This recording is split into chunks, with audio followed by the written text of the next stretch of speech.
సాధారణంగా చాలామంది జీవితాల్లో ఎన్నో కష్టాలు ఉంటాయి. అయితే ఆ కష్టాలను అధిగమించి ముందుకెళ్తే మాత్రమే కెరియర్ పరంగా ఊహించని స్థాయిలో సక్సెస్ సాధించే అవకాశాలైతే ఉంటాయని చెప్పవచ్చు.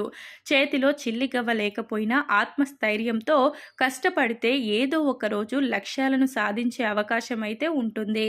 కలలను కష్టపడి సాధిస్తే ఉన్నత లక్ష్యాలను సులువుగా చేరుకోవచ్చు.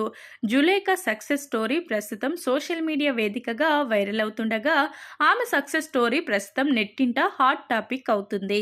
ఒకప్పుడు భిక్షాటన చేసిన ఈ అమ్మాయి తర్వాత రోజుల్లో ఒలింపిక్స్లో పాల్గొనే స్థాయికి ఎదగడం గమనార్హం.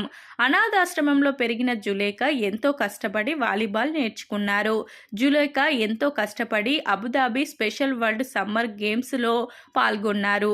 2019 స్పెషల్ ఒలింపిక్స్ వరల్డ్ సమ్మర్ గేమ్స్లో ఆమెకు ఏకంగా కాంస్య పతకం వచ్చింది. ప్రస్తుతం ఈ పతకం జులేఖకు కొత్త పతకం మాత్రమే కాదు, కొత్త జీవితం, కొత్త శక్తి కూడా కావడం గమనార్హం.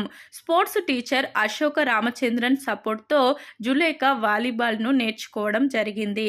బాల్యంలో ఎన్నో కష్టాలు అనుభవించడం వల్ల మొదట్లో హైపర్గా అనిపించేదని ఆమె తెలిపారు. నా ఆలోచనలు స్థిరంగా ఉండేవి కావని ఆమె పేర్కొన్నారు. ఆ తర్వాత నాలో ఎంతో మార్పు వచ్చిందని జులేఖ తెలిపారు. ఏదైనా సాధించి నన్ను నేను ప్రూవ్ చేసుకోవాలనే పట్టుదల పెరిగిందని ఆమె చెప్పారు. జులేఖ చెప్పిన విషయాలు ప్రస్తుతం సోషల్ మీడియా వేదికగా వైరల్ అవుతున్నాయి. జులేఖ టాలెంట్ను ఎంత మెచ్చుకున్నా తక్కువేనని కామెంట్లు వినిపిస్తుండడం గమనార్హం.